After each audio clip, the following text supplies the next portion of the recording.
Welcome to our first Brownbag Seminar in the new semester, we are having a full online program throughout the whole semester. And we're very happy to begin with a presentation by Siegfried Gruber and Darko Leitner-Stojanov, who are going to be presenting a joint project of the Southeast European History and Anthropology, as well as the Austrian Academy of Sciences and the Balkan Studies Center there. The title is, for those of you who are not avid readers of Macedonian, "Se pошвабивме," Agency, Functioning and Networking of North Macedonians Cultural Organizations in Vienna. So without further ado, I would hand over to our two presenters.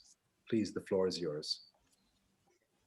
Okay, I will start with the first part. So at first I will give a short introduction, which is actually about the project we are having, then some data about immigration from North Macedonia to Vienna, and then something about the characteristics of these North Macedonians in Vienna, and then I will hand over to Darko, who will talk about North Macedonian cultural organizations in Vienna.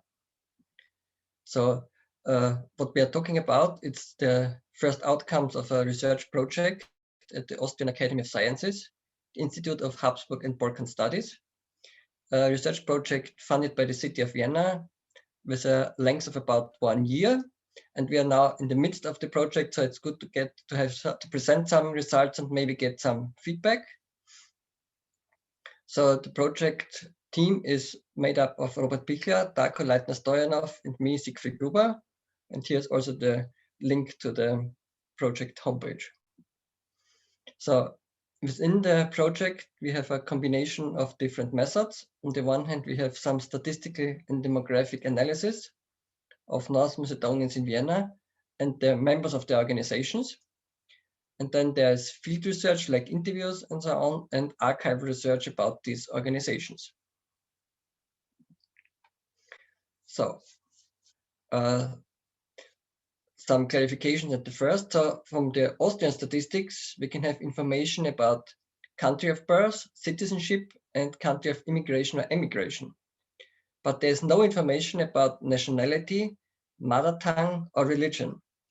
So our analysis, the first part of the analysis, which I am presenting, is based on the country of birth, in this project as North Macedonia, because citizenship can change. You can acquire a different citizenship and then you drop from the category of North Macedonia, and country of immigration or emigration doesn't need to be North Macedonia, because some people can enter Austria from another country, like from Serbia or Croatia or from Germany. They can also move to another country, not North Macedonia. So all the information what is here about North Macedonia or North Macedonians is based on country of birth. Because we have no information about nationality, mother tongue, or religion, we cannot distinguish between the two largest groups, the Slavic Orthodox North Macedonians or the Albanian-speaking Muslims. So at first now, why there is not so much known or so much research done about North Macedonians in Vienna. You see here the migration to Vienna by country of birth from all the post-Yugoslav countries, and you actually see the by far largest group is coming from Serbia. About 50% of the whole immigration from these countries is coming from Serbia, and North Macedonia is only in number 4 in all these countries, and it's much smaller, of course. So because of this, it's not so much known about it. And now about the different migrations of these North Macedonians to Vienna. So the first part is about migration from abroad. And you see this is in the years 2008 to 2019, about 8,000 people coming from abroad to Vienna, and another 4,000 leaving Vienna, so which is a migration balance of about 4,000. The next thing is then migration between Vienna and the other Austrian provinces. You see this is much smaller and actually slightly negative. So this means that more people are moving to other provinces from Vienna than moving from other provinces to Vienna. And actually the largest migration is within Vienna. So from one district to the other, it's about 10,000 people in this period, and another 5,000 people are moving within the same district. So they are going to another apartment or flat. Then for further more in-depth analysis, we have divided the city of Vienna into 23 districts, which we cannot analyze separately, into 3 groups. So we've grouped them into bourgeois districts, working class districts, and outer districts. So bourgeois districts are mainly the one in the city center. The working class districts are somehow U-shaped around these bourgeois districts. These are these districts where the proportion of working class members are much higher than in the bourgeois districts. And the outer districts are actually the 2 districts to the east of the Danube, and then 2 other ones to the west. So these are much densely populated districts, but they are the population increase there is much stronger than in the other districts, and there's a lot of new housing projects has already started in the last decades, and there will be more in the coming decades. So these are the districts which will have a higher population increase than the other ones in future. And if you look at the population increase of North Macedonians by these groups of districts, you see in the bourgeois districts, there's a slight population decrease during the last 10 years. In the working class districts, you have a population increase of about 1/4, but in the outer districts, you have an increase of almost 2/3.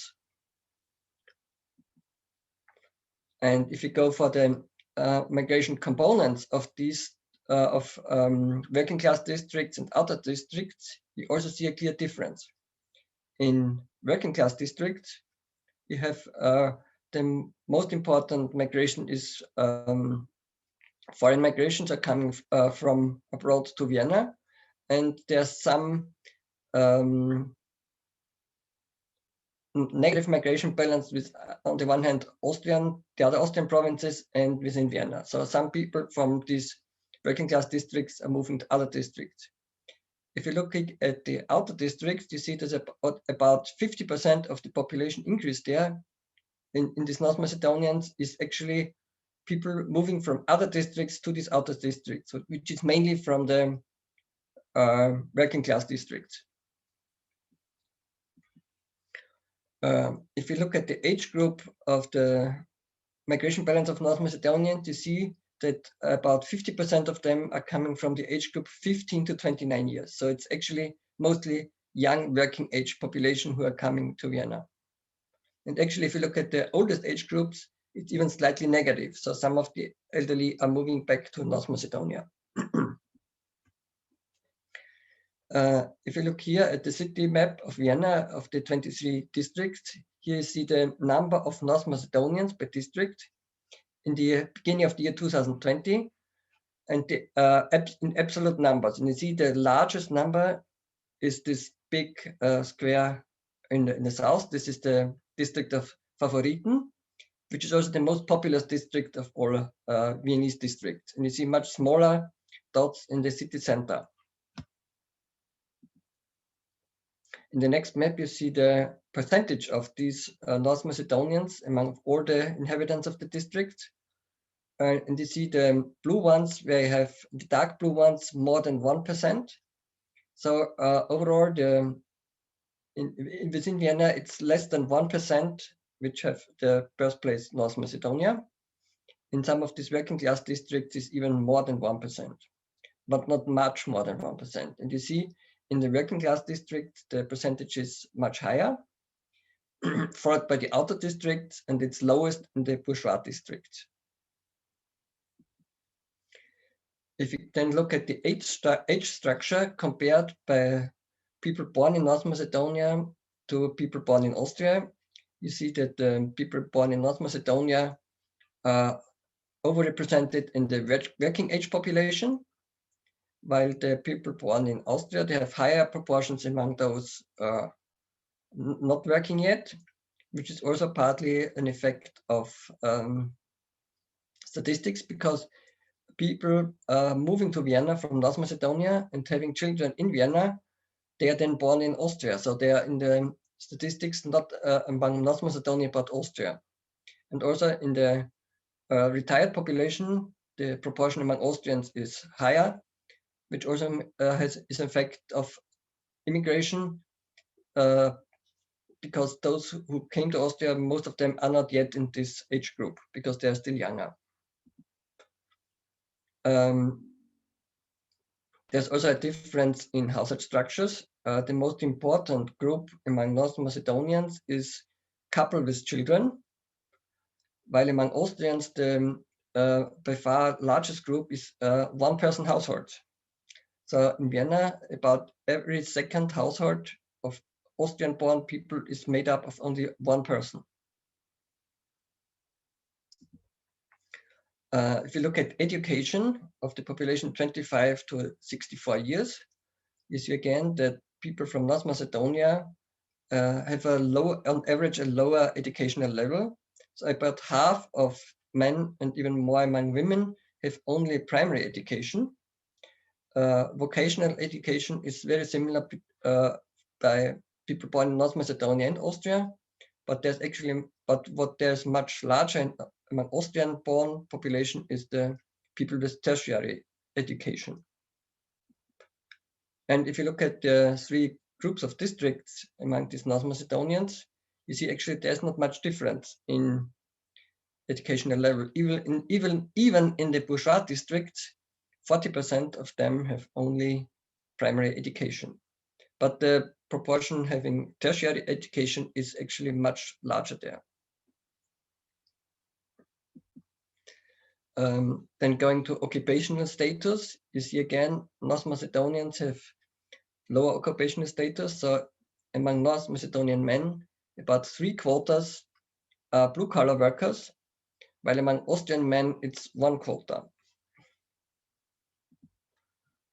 If you go to occupational sector, among North Macedonian men, it's 40% production and construction, which is some typical blue-collar working jobs. And then there's about 20% in trade and transport.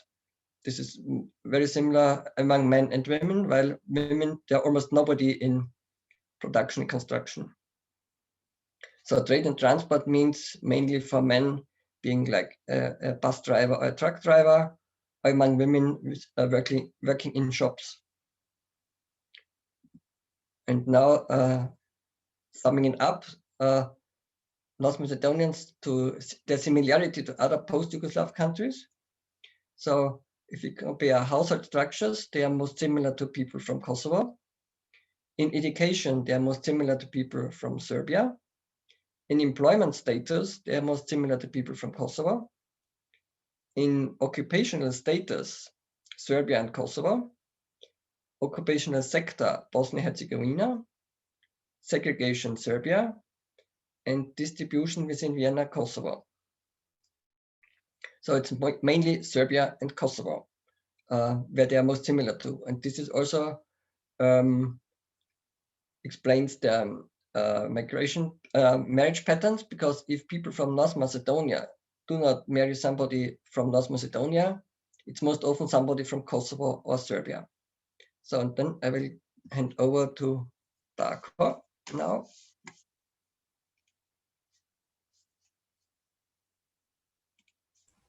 Thank you, Siegfried. Just a second.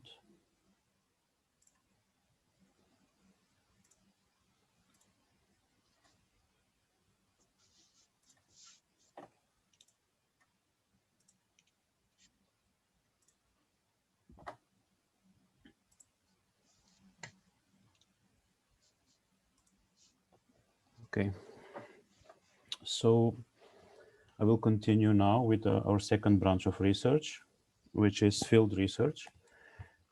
It's based on mostly on semi-structured interviews, which I do with people from the Macedonian community. When I say Macedonian, and when we say North Macedonian, we mean people who come from the country which is called the Republic of North Macedonia today. Apart from this, as a secondary tool, I also use my own observations in terms of as field notes, and when possible, I also use photo elicitation. Needless to say, before visiting location or before meeting people, I also try to go online and check their online traces in terms of photographs, videos, statutes, events, and any kinds of information, which are then useful for me in at least two ways. First, because I can become aware to specific sensibilities that are important for one center or one community, so that I can adapt my communication, my approach to this community.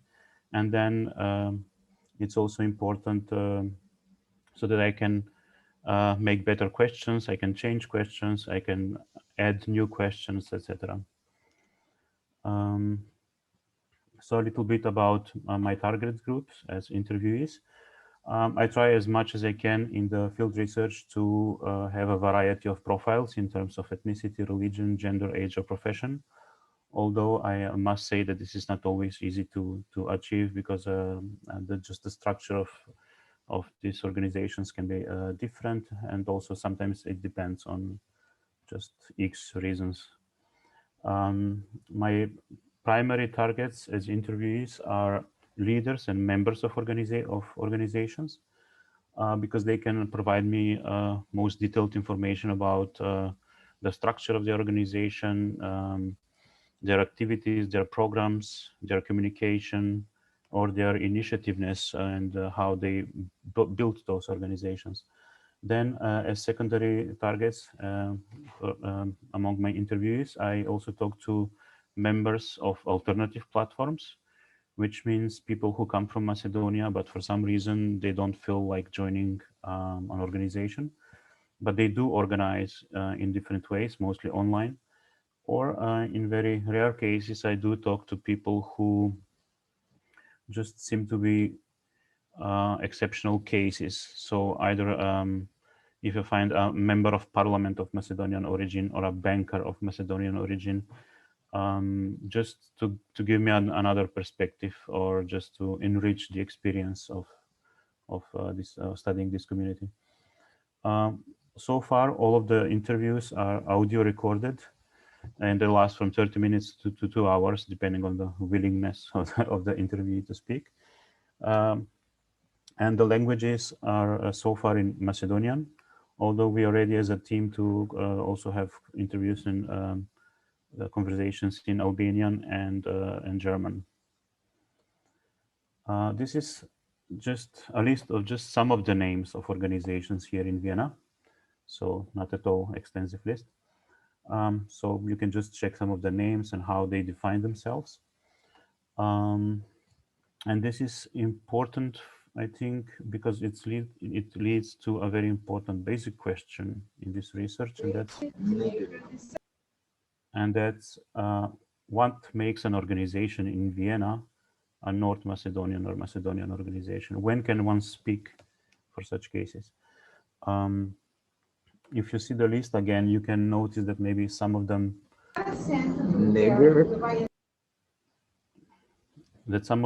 use ethnonyms in their title, like Macedonische Kulturverein, Macedonische Folklorverein. There are others which are Albanische Verein. Or if they don't use that, they sometimes use toponyms, which are then recognizable as from Macedonia. So like Vardar or Pelister or Kerchova. So this is also important in terms of visibility for the system in Vienna. So if one tries to go through official data from the city or the state and tries to identify organizations that would be sort of Macedonian organizations, then one can arrive at a very small number of organizations. But then, as I will show later, we can see that this network goes much deeper than that. Now, in very basic terms, in very traditional terms, one can try to follow organizations with people that come from North Macedonia in terms of ethnicity of their membership. So you can try to find Macedonian organizations, Albanian organizations, Roma organizations, or one can find Christian or Muslim organizations. One can find organizations which have sometimes special sections, additional sections for women, or one can find organizations organized according to main activity as folklore, cultures, sport, or religion. But this is, I would say, this is just like a first step, but it appears that later on in the research, it doesn't make too much sense because the divisions or the networking, it's quite more complex than that. When it's possible, I do try to obtain some of the official documents of the organizations, but this is so far rarely the case. So in this one precious document that I got from the statute of the Porphyrian Makedonka, we can see in the introduction already in the first sentence that they identify immediately as people from Macedonia, as Macedonian. So wir die Nachkommen der ersten und zweiten Generation von makedonischen Staatsbürger, etc., etc., etc. This is a whole actually preamble which is worth of all kinds of discourse analysis and content analysis, but I will stop here. My point is just to show that some of the organizations try to put it on the front to show we are Macedonian or North Macedonian organization. Now, what is important from the field research at this moment, and I will just accentuate one more time that this is still an ongoing research, we're really in the middle of it. I could share some important observations that were new to me at this moment, but I cannot turn them yet into conclusions. It's too early. We shall see at the end of the project what will happen, but let's go. So first, as I mentioned before, the network of what could be termed as Macedonian or Northern Macedonian organizations in Vienna is actually larger than one can find in the official data. And it's also more fluid. So when we started our project, we looked to official Viennese databases. We found 4 organizations. Then we turned to databases in Macedonia in the Agency for Diaspora, and there we found more than 12 actually organizations. But then working in the field, we have until this moment 22 organizations that could be termed as North Macedonian, Macedonian, Albanian, Roma, etc. So organizations of people from North Macedonia. And I think that the number can grow because with each new visit, we get new information. There are 2 things which appear to be almost constant with all of these organizations. That's family and sport. First of all, family plays a huge role into the developing initiatives, into developing structures, and into actually conducting activities in many of these organizations. And this is quite similar to the situation in the 70s and the 80s with the first wave of organizations from Macedonia. Then sport and especially football are also omnipresent because no matter whether these organizations are Macedonian, Albanian, or Christian, Muslim, etc., they all play football on some level, either as part of the official football Liga in Austria on the very lowest levels, but still part of the system, or as extra activities organized by the organizations with call for participation, with prize money, etc., etc. Another thing that is quite common so far is the limited online presence for most of the organization, not all of them, but most, because very often there are just very basic websites which don't share information in German language and don't really address the wider public in the city, but rather just the members of the group. There's also limited inter-organizational networking. Of the interviews so far, it appears that most of the activities they organize by themselves, with few exceptions. And also, so far, all of the interviews has pointed that they have never applied for any funding in the city or any other place of funding in Vienna or Austria. So these are 3 aspects which I notice as something which makes the group turns towards themselves. There is one interesting phenomenon, of course, with sport organizations and Muslim religious organizations, and that is their ethnic openness or inclusivity. Although some of these organizations can have very patriotic names, and one might think that nationality or nationalism or ethnic pride can play a huge role, actually most of their membership is quite multicultural, with members coming from all of the continents. One of the reasons for this is because just the competitive nature of football and sports, and if one recruits players from a limited pool of talent, then usually they don't have much chances in sport. So for example, the Macedonian, so the football club called Vardar Macedonia, whose founder is very proud of the name and the relation to Macedonia and the football club Vardar, etc., is here with his club. They're welcomed by 5 years ago by the Macedonian embassy in Vienna, and they are being congratulated for their success as a Macedonian club in Vienna. However, their membership is quite multicultural. Now, yeah, most of the interviews as well have personal relations to people from ex-Yugoslavia, and these are relations that go far back in time. It depends on the age of the interviewee, but for 20, 30 to 40, or even 40 years. But this is so far not really reflected in some cooperation in between organizations. If one tries to look into regional background, so whether people from the same village or from the same city in North Macedonia, whether they would try to group here as such in Vienna, then this seems to be more relevant for Muslim organizations, not so much for the Christian organizations. So one can find, for example, Kulturverein, organized actually as mosques for Roma people from Prilep, for example, but then another Verein for Roma people from Štip, or yet another for Roma people from Kumanovo, or yet another for the Torbeši, Macedonian Muslims, etc. Now, of course, the motivation for forming organizations can be various. I think I don't need to stress all of these components. There is, of course, patriotism, nostalgia, some sense of community, religious needs, some personal passion, some practical needs, and so on. So far, all of the interviewees have stressed that their membership is mostly working class membership. So apart from that, just I would choose one particular event which seemed very interesting for me, which is here termed in English Giving Lunch. And this is an event with the Macedonian community organized around the church. I don't know if it's present in other communities. This is still something that I have to find out. The term is awkward in English, but it's also awkward in Macedonian, so I just left it like that.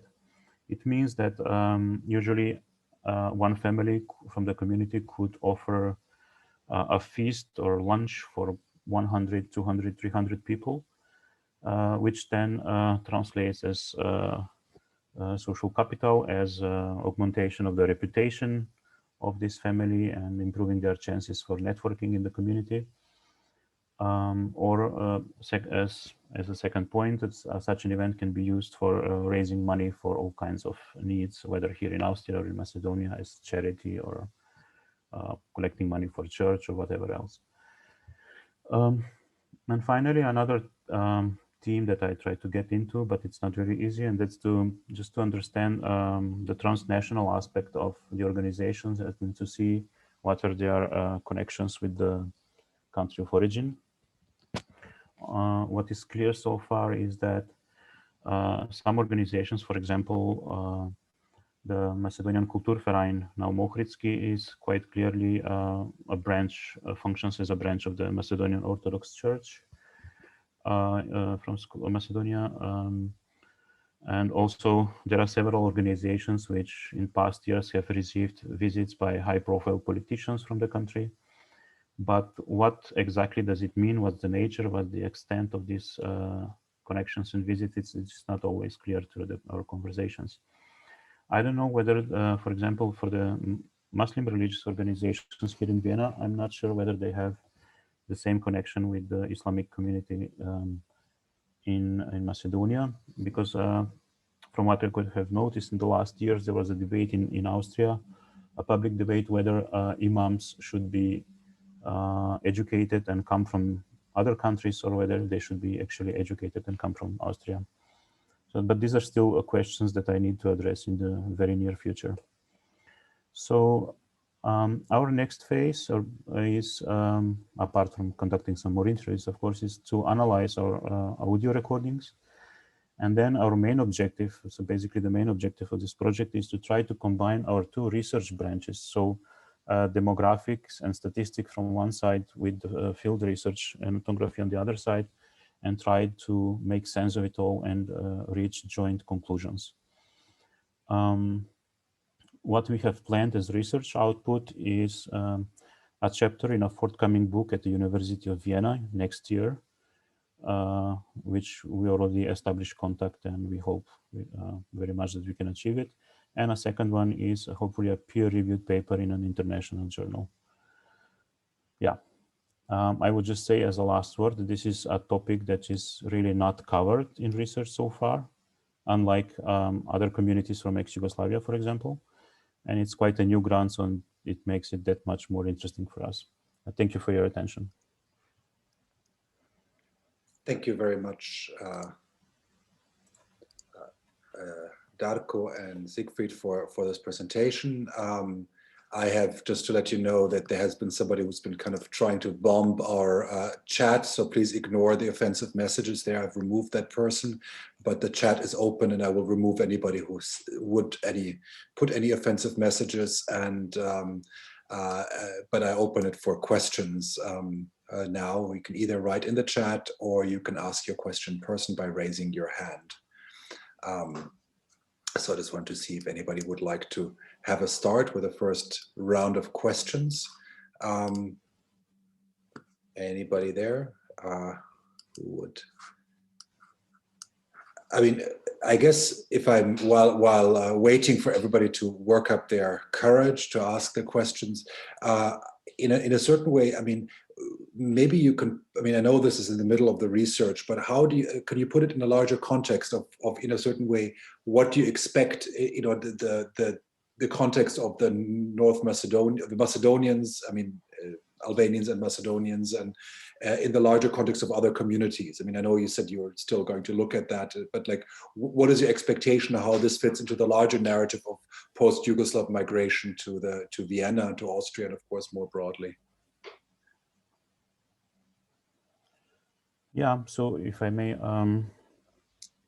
yes, so in the larger context, well, many questions are being opened up as we go forward in the research. We couldn't have predicted everything from the very beginning, but in the larger context, for example, one of the things that we are looking in terms of the ex-Yugoslav community here in Vienna and in terms of history is just how much of the patterns of organizing here and how much of the activities are actually a continuity from the 70s and the 80s, when what we call now a Macedonian community was actually part of the Yugoslav community in Austria and in Vienna. So just to see how much of this is the same and how much of this is different. Then another thing is to see how much these organizations reflect multiculturality here in Vienna, like, because North Macedonia today is quite a multicultural country, and just to see how people organize here. And there are many examples of people organizing clearly in they divide themselves according to ethnic belonging or religion, but there are others when they get together in other organizations, like in sport. Yeah, so and another thing that we try to check out is just what plays a crucial role in the initiative, in the first phases of organizing an organization, and then through the structure, like the role of family, for example. Yeah. I mean, for the moment, our research is quite focused on organizations and networking, but at some level, it's also maybe just a first step to get to know a community. And with this last word, actually, maybe I can open up a new topic or give a new context, and that is the question of what is actually a community. What can be considered as a community, maybe in general for all of us, but what can be considered as a community or communities of people from North Macedonia here? Because it appears so far that although in one first stage, one can think that there is a variety of fixed communities, actually, as we go through the research, we notice that these communities are quite fluid. And it's very difficult to speak of communities in traditional terms. Yeah, so these are some of the main topics about the context of what we are getting as information. Great, thank you. Any other questions in the audience, either in the chat or otherwise by raising your hands? So feel free to share your considerations with us. Can I ask a question? Yes, sure. I can't see who it is, but yes, go ahead. Yeah, it's Mladen. Sorry, I don't. Hi, Mladen. Yes. Yes, thank you very much for the presentation. I wanted to ask, how did you methodologically deal with Albanian cultural organizations whose members are both Albanians from North Macedonia as well as Albanians from Kosovo? So are there such organizations that are comprised from both of the groups of Albanians, and did you include them in your research as well? Yeah, thank you very much. This is a really good question. Actually, most of the way how Albanians from North Macedonia organize in Vienna is exactly in that way. So there are plenty of organizations where one can find Albanians from Kosovo and from North Macedonia. Of course, this makes it sometimes difficult for the basic question, can we classify them as North Macedonian organizations? And well, here we have one way of looking at this, or actually two ways of looking at this. If the majority of this organization is consisted of Albanians from Macedonia, if it becomes sort of a gathering point for Albanians from Macedonia, like up to 80% of them, then we tend non-formally to approach it as such. And the other way is, even if the structure is quite mixed, in the language used by the members and in the language used by their colleagues from similar organizations, if they do perceive themselves as a Macedonian place or a Macedonian mosque, in this case of Albanian, of course, then we approach it as such again. Yeah. But there is so this is in many cases how things work with the people from Albanian origin. And I wanted to say one more thing.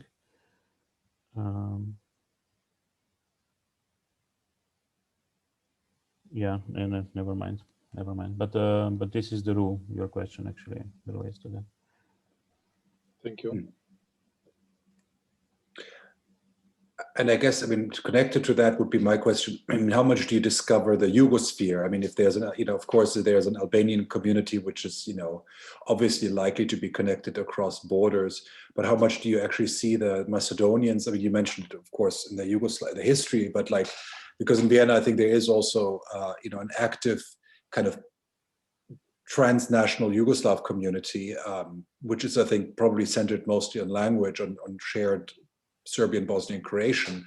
So I'm just wondering to which degree is the Macedonian community part of this seed, which might be less, I think, as far as I understand, less manifested in organizations, but in terms of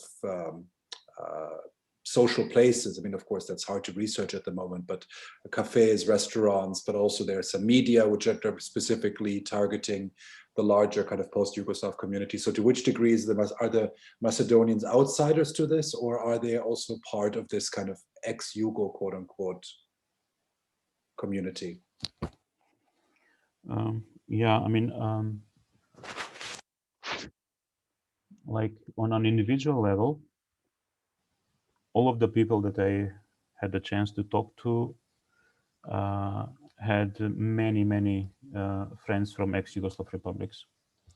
And let's say the culture from what was ex-Yugoslavia, whether in language, pop culture, media, etc., it's quite familiar to them, and they were a part of this culture in a way. So there are connections, of course, but this doesn't translate into the organizations on that level. Like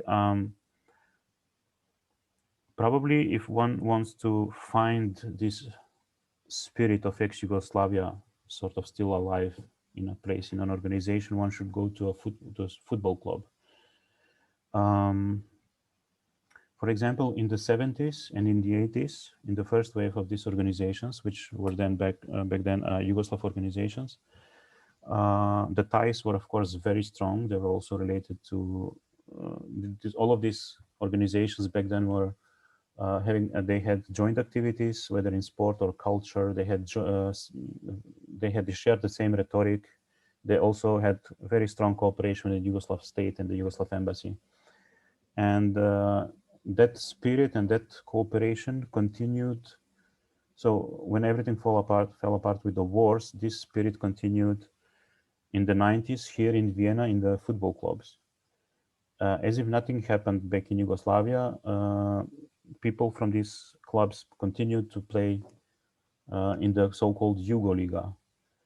They said that they had a Viennese Jugoliga, and Bosnian, Serbian, Croatian, Macedonian people, they just continued their friendship as before in that segment in football. But apart from football, it doesn't reflect in cooperation in organizations. There were cases like with the this folklore verein, when they have, sometimes they participate together in cultural events with organizations from Bosnia, Serbia, or even from Russia. But these are, it seems, more incidental. They're not part of some long-term planning or a developed networking or something. Just it happened somehow through their personal contacts. And I forgot to mention to the previous question, I apologize, that I still have a lot to learn about the way of how Muslim and Albanian groups work, because the field research at this point is much more advanced in the, let's say, Macedonian Orthodox side, and not so much on the other side. It's still ongoing. I'm still trying to reach some contacts. It's not always easy, especially not in Corona time. And there are other factors as well in this, but. Yes, thank you. Any other questions from the audience? Just want to see if there's anything else coming. I think we have a bit of a shy audience today. I think Juana, yes, go ahead. Hi, thank you for this very interesting presentation. I was wondering whether you looked at or whether you have any data on whether these organizations take part in political life on the local level or on the regional level. Is there any involvement or not? Yeah, as organizations, they do not take, I mean, from what I have learned so far, I must say, there are still organizations that I haven't visited. So from what I have learned so far, as organizations, they do not participate actively in political life in Vienna. But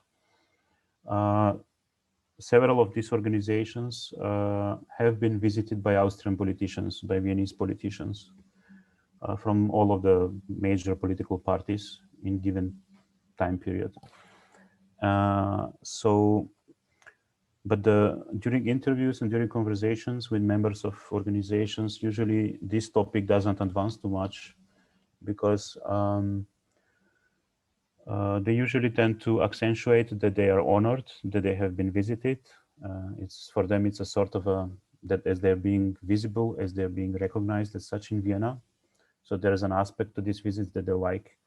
And there's another aspect that these visits are often linked to elections in Vienna, but then it's a topic that you cannot always get so much information.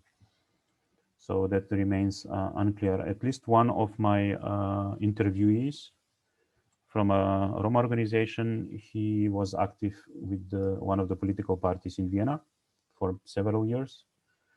How this translates then beyond him into some organizations and the Roma community, then it remains unclear at this point. Because usually to get in-depth knowledge requires many visits and discussions, and really doing this research in times of pandemics, it's maybe not the optimal situation, but it's still working. Thanks.